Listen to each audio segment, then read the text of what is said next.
నమస్కారం G news కి స్వాగతం. నేను మీ శ్రీనివాస్. ఈ రోజు వార్తల్లో విశేషాలు ఇప్పుడు చూద్దాం. యోగాను దైనందిన జీవితంలో భాగం చేసుకోవాలని శ్రీకాకుళం జిల్లా కలెక్టర్ స్వప్నిల్ దినకర్ పుణ్కర్ పిలుపునిచ్చారు. విశాఖపట్నంలో ఈ నెల 21న జరగనున్న రాష్ట్ర స్థాయి యోగాంధ్ర కార్యక్రమానికి శ్రీకాకుళం జిల్లా నుంచి పెద్ద ఎత్తున ప్రజలు, విద్యార్థులు, అధికారులు పాల్గొనాలన్నారు.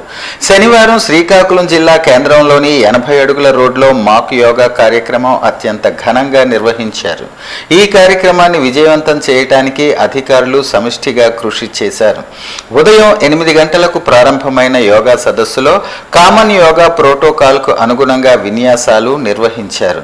అధికారులు త్రాగునీరు, ప్రథమ చికిత్స, టీషర్టులు, యోగా మ్యాట్స్, వేదిక ఏర్పాటు వంటి ఏర్పాట్లను సమర్థవంతంగా చేపట్టారు.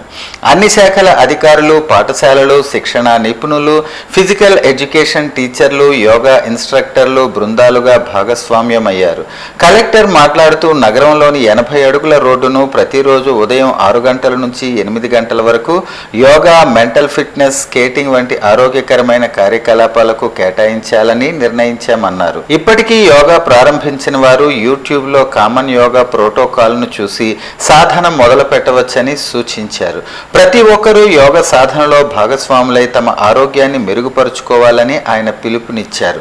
ఈ మాక్ యోగా కార్యక్రమంలో జిల్లా రెవెన్యూ అధికారి ఎం వెంకటేశ్వరరావు, ఆర్డీఓ సాయి ప్రత్యూష, జిల్లా పంచాయతీ అధికారి Bharathi Soujanya, ICDS PD B Santhisri, tourism అధికారి Narayanarao, DRO M Venkateswarlu, DPO Bharathi Soujanya, Srikakulam RDO Sai Pratyusha, yoga గురువులు Thangi Swathi, Konkyana Murali, Gayatri art of living సంస్థకు చెందిన సుధారాణి, కల్పన, పతంజలి ప్రతినిధి డి చిన్నబాబు తదితరులు పాల్గొన్నారు. అక్కడ పబ్లిక్తో యోగా చేయడం, అదే టైంలో మన శ్రీకాకుళంలో అలాగే ఇతర డిస్ట్రిక్ట్స్లో కూడా భారీ ఎత్తున యోగా పెట్టమని ఇన్స్ట్రక్షన్స్ ఉన్నాయి. సో మన ప్రతి ఒక్క విలేజ్ సెక్రటరియేట్కి ఒక 9 స్థానాలు తీసుకొని, అలాగే ఒక మండల స్థాయిలో ఒక పెద్ద ఎత్తున ప్రోగ్రాం, అలాగే జిల్లా స్థాయిలో కూడా ఒక పెద్ద ఎత్తున ప్రోగ్రాం మనం పెడుతున్నాము. దయచేసి ప్రతి ఒక్కరూ yoga as a part of your life style పొద్దున ఒక ½ అన్ అవర్ 45 మినిట్స్ మీరు దయచేసి ఇవ్వగలిగితే మెంటల్ అలాగే ఫిజికల్ ఫిట్నెస్ రెండు మీరు సాధిస్తారు. సో మరి ఒకసారి 21 ఈ ప్రోగ్రాం కోసం నేను అందరికీ రిక్వెస్ట్ చేస్తూ మరి ఒకసారి ఈరోజు కూడా చాలా బాగా జరిగింది యోగా 80 ఫీట్ రోడ్లో. సో అందరికీ థ్యాంక్స్ చెప్తూ మీడియా మిత్రులుగా మరి ముఖ్యంగా మీడియా మిత్రుల ద్వారా పబ్లిక్కి కూడా థ్యాంక్స్ చెప్తున్నాను. ఆన్లైన్లో డాక్టర్లను, వ్యాపారస్తులను, స్థితిమంతులను టార్గెట్ చేసుకుని సైబర్ క్రైమ్కు పాల్పడుతున్న 3 అంతర్రాష్ట్ర ముఠా సభ్యులను అదుపులోకి తీసుకున్నట్లు శ్రీకాకుళం డీఎస్పీ వివేకానంద తెలిపారు. ఈ మేరకు శనివారం జిల్లా పోలీస్ కార్యాలయంలో నిర్వహించిన విలేకరుల సమావేశంలో నిందితులను మీడియా ముందుకు తీసుకువచ్చి వివరాలను ఆయన వెల్లడించారు. నగర పరిధిలో నమోదైన పలు సైబర్ క్రైమ్ కేసుల్లో కర్ణాటకకు చెందిన రుమన్ షరీఫ్, కేరళకు చెందిన నౌఫాలా షరీన్, నాజుముద్దీన్ చాల్లా చొప్పు విశాఖ రైల్వే స్టేషన్ వద్ద అదుపులోకి తీసుకున్నట్లు తెలిపారు. వీరి నుంచి 6 లక్షల నగదు, 3 సెల్ ఫోన్లు స్వాధీనం చేసుకున్నట్లు తెలిపారు. ఆధార్తో అనుసంధానం చేసిన ఫోన్ నెంబర్లను సేకరించి సిబిఐ నుంచి ఫోన్ చేస్తున్నట్లుగా నమ్మించి డబ్బులు అకౌంట్లో జమ చేసుకోవడంతో 3 అనేక నేరాలకు పాల్పడ్డారని తెలిపారు. అందులో భాగంగానే కిమ్స్ రోడ్లో ఉన్న క్రాంతి ప్రైడ్ అపార్ట్మెంట్లో నివాసం డాక్టర్ పి రేవతి ఇచ్చిన ఫిర్యాదు మేరకు నిందితులను అదుపులోకి తీసుకున్నట్లు తెలిపారు. ఆమె నుంచి 13.5 లక్షలు డిపాజిట్ చేయించుకుని మోసానికి పాల్పడ్డారని తెలిపారు. మైసూర్, కోజికోడ్ ప్రాంతాలు తిరిగి ముద్దాయిలను అదుపులోకి తీసుకోవడంతో చాకచక్యంగా వ్యవహరించిన అధికారులను అభినందించారు. సమావేశంలో సిఐలు పైడపు నాయుడు, రాజేష్, ఎస్ఐఎం హరికృష్ణ, సిబ్బంది ఈశ్వర్రావు, రమణ, ధనలక్ష్మి తదితరులు ఉన్నారు. రక్తదానం అనేది ఒక వ్యక్తి చేసే అత్యంత నిస్వార్థ సామాజిక సేవా కార్యక్రమం అని చెప్పవచ్చు. శనివారం శ్రీకాకుళం ప్రభుత్వ సర్వజన ఆసుపత్రి నుంచి బలగ ఆసుపత్రి జంక్షన్ వరకు ప్రపంచ రక్తదాతల దినోత్సవం సందర్భంగా భారీ ర్యాలీ నిర్వహించారు. జిల్లా వైద్య ఆరోగ్య శాఖ మరియు ప్రభుత్వ సర్వజన ఆసుపత్రి సంయుక్తంగా నిర్వహించిన ఈ కార్యక్రమంలో పెద్ద ఎత్తున వైద్య ఆరోగ్య శాఖ అధికారులు, రిమ్స్ ఆసుపత్రి వైద్యులు, సిబ్బంది పాల్గొన్నారు. ఈ సందర్భంగా నిర్వహించిన ర్యాలీలో రక్తదాతలే ప్రాణదాతలు అని, రక్తదానానికి మించిన దానం లేదని రోడ్డు పొడుగునా స్లోగన్లు ఇస్తూ రక్తదానం వల్ల కలిగే ఉపయోగాలు వివరించారు. ర్యాలీ నగర పురవీధుల్లో సాగింది. ఈ సందర్భంగా శ్రీకాకుళం జిల్లా వైద్య ఆరోగ్య శాఖ అధికారి డాక్టర్ కె అనిత మాట్లాడుతూ, ప్రపంచవ్యాప్తంగా అన్ని దేశాల్లో రక్తం విలువలు తెలియజేసేందుకు ప్రతి ఏటా జూన్ 14న ప్రపంచ రక్తదాన దినోత్సవాన్ని జరుపుకుంటున్నామని అన్నారు. ప్రాణాపాయ స్థితిలో ఉన్నవారికి మీ ప్రాణంలో కొంత దారపోసి కాపాడితే అంతకన్నా పుణ్యం ఎక్కడా దక్కదని, అందువల్ల రక్తదాతలను ప్రాణదాతలుగా పిలుస్తారని అన్నారు. రక్తదానం వల్ల కలిగే ప్రయోజనాలు వివరించేందుకు ఈరోజు ఎన్నో అవగాహన సదస్సులు, సభలు, ర్యాలీలు, మానవహారాలు నిర్వహిస్తారని తెలిపారు. రక్తదానం పట్ల గ్రామీణ ప్రాంతాల ప్రజల్లో ఉండే అపోహలు తొలగించేందుకు పెద్ద ఎత్తున ప్రాథమిక ఆరోగ్య కేంద్రాల పరిధిలో అవగాహన సదస్సులు ఏర్పాటు చేస్తున్నామని చెప్పారు. ఈ కార్యక్రమంలో శ్రీకాకుళం జిల్లా టీబీ కంట్రోల్ అధికారి డాక్టర్ తాడేల శ్రీకాంత్, రిమ్స్ ఆసుపత్రి వైద్యులు, సిబ్బంది పాల్గొన్నారు. కూటమి ప్రభుత్వం ఇచ్చిన హామీలలో సూపర్ 6లో భాగంగా తల్లికి వందనం హామీలను పూర్తి స్థాయిలో నెరవేర్చి చదువుకున్న అందరి పిల్లలకు ఈ పథకం అందించగలిగామని శ్రీకాకుళం నియోజకవర్గ శాసనసభ్యులు గొండు శంకర్ తెలిపారు. 7 రోడ్ల కూడలి వద్ద ఈ కార్యక్రమాన్ని ప్రారంభించారు. ఈ సందర్భంగా మాట్లాడుతూ, పేద బడుగు బలహీన వర్గాల కుటుంబాల్లో ఈ తల్లికి వందనం పథకం ఎంతో మేలు చేస్తుందని, ఎన్నికల హామీల్లో భాగంగా ఆ కుటుంబంలో ఎంతమంది పిల్లలు చదువుకుంటే వాళ్ళందరికీ తల్లికి వందనం పథకం వర్తింపు చేస్తామని, మా నాయకుడు నారా చంద్రబాబు నాయుడు ఇచ్చిన హామీని పూర్తి స్థాయిలో అమలు చేశారని అన్నారు. ఈ పథకం ద్వారా ఎన్నో కుటుంబాలు ఆర్థికంగా స్వావలంబన పొందాలని, పిల్లల్ని చదివించుకునేందుకు ఈ పథకం ఎంతో ఉపయోగపడుతుందని తల్లిదండ్రులు ఆనందం వ్యక్తం చేస్తున్నారని శంకర్ తెలిపారు. అటువంటి మహానాయకుడి వద్ద శాసనసభ్యునిగా పనిచేయటం గర్వకారణంగా ఉందని, ఇచ్చిన హామీలు సూపర్ 6 పూర్తి స్థాయిలో అమలు చేయగలిగామని, ఇది రాష్ట్ర చరిత్రలోనే ఓ గొప్ప విషయమని తెలిపారు. తల్లికి వందనం పథకం ద్వారా తల్లిదండ్రులకు ఎంతో మేలు కలుగుతుందని, ఈ పథకం పూర్తి స్థాయిలో అమలు జరుగుతుందని అన్నారు. ఎన్నో లక్షల కుటుంబాలు ఈ పథకం ద్వారా మేలు జరుగుతుందని రాష్ట్ర ప్రజలు ఎంతో ఆనందం వ్యక్తం చేస్తున్నారని తెలిపారు.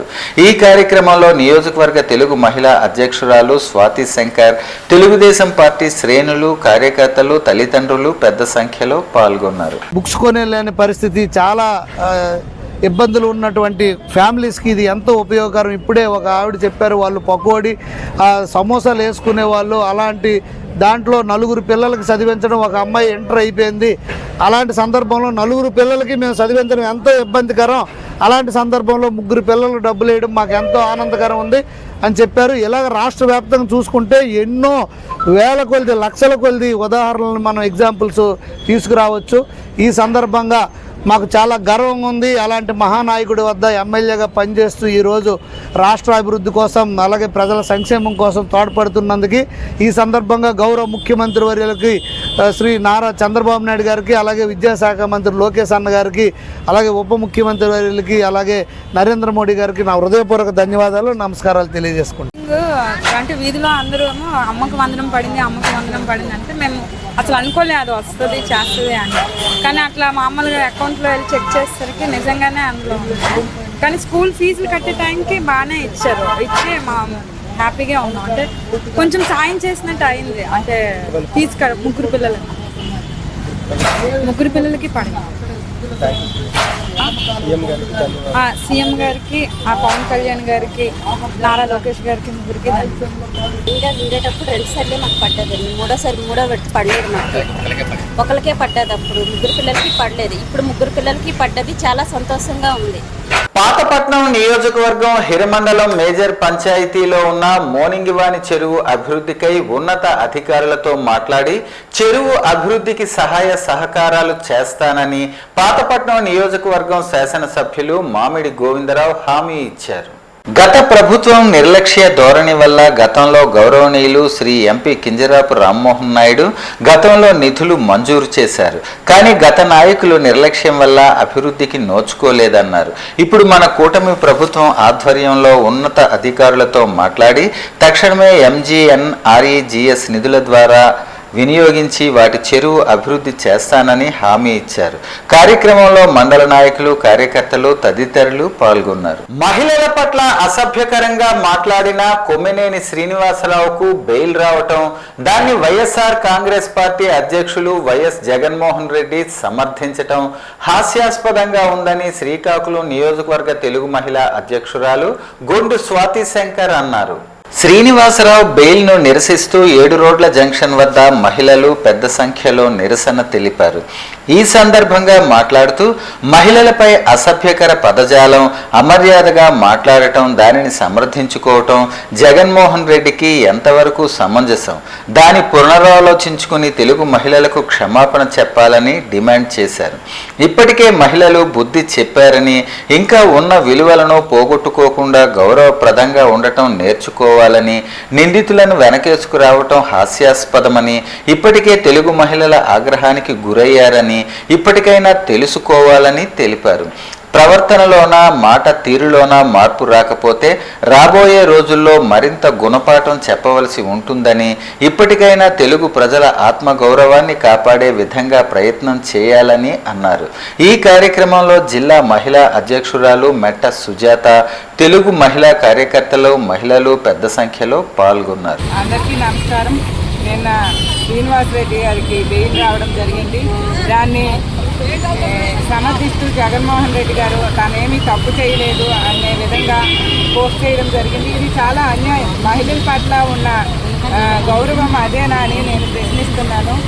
మహిళలందరూ మహిళలకి ఎంతో అసభ్యంగా మాట్లాడిన వాళ్ళకి బెయిల్ రావడమే చాలా ఎక్కువ. అలాంటిది వచ్చినందుకు సంతోషించగా దేనికొని మాటలు ఆడి వాళ్ళ మనోభావాల్ని దెబ్బతీయడం చాలా అన్యాయం. జగన్మోహన్ రెడ్డి గారికి మహిళల పట్ల ఉండే గౌరవం ఇదేనా అని నేను ప్రశ్నిస్తున్నాను. వైసీపీ వాళ్ళు మాట్లాడుతున్నారు మహిళల మీద. ఇప్పటికీ కూడా వాళ్ళు సారీ చెప్పే ప్రయత్నం చేయకపోగా ఇంకా మహిళల్ని, ఈ రాష్ట్ర మహిళల్ని రెచ్చగొట్టేతనం వాళ్ళు చేస్తున్నారు. మరి మొన్న సజ్జల రామకృష్ణారెడ్డి మాట్లాడుతాడు. వాడు ఎవరండి అసలు మాట్లాడడానికి? ఆడవాళ్ళు ఏంటది దెయ్యాలు, పిశాచులని, సంకర జాతులు మాట్లాడుతున్నారు. అసలు వీడు జాతి ఏంటో ముందు ఈ రాష్ట్ర ప్రజలకు చెప్పాలి. ఎందుకంటే ఇలాంటి వాళ్ళందరినీ కూడా జగన్మోహన్ రెడ్డి గారు పెంచి పోషించి ఈ రాష్ట్ర మహిళలపై అనుచిత వ్యాఖ్యలు చేస్తున్నందుకు జగన్మోహన్ రెడ్డి గారు, భారతిరెడ్డి గారు, సాక్షి ఛానల్ వాళ్ళు ఈ రాష్ట్ర మహిళలకి సమాధానం చెప్పాలి. ఇద్దరు ఆడపిల్లలు తల్లిగా వాళ్ళకే బాధ్యులైనప్పుడు ఈ రాష్ట్ర ప్రజల్ని వీళ్ళు ఎలా చూసుకుంటారనేది మాకందరికీ కూడా తెలుసు, ప్రజలకు కూడా తెలుసు. కాబట్టి నిన్న వాళ్ళు ప్రతిపక్ష హోదా కూడా ఇవ్వలేదు.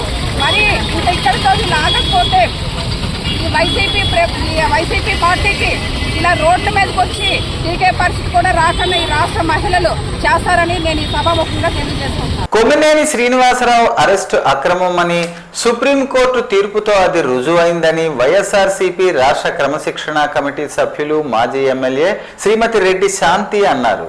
ప్రజాస్వామ్యాన్ని పరిరక్షించాలన్న సుప్రీంకోర్టు వ్యాఖ్యలు రాష్ట్రంలో ప్రస్తుత పరిస్థితులకు అద్దం పడుతున్నాయని, ఇది కూటమి ప్రభుత్వానికి చెంపపెట్టు వంటిదని అన్నారు.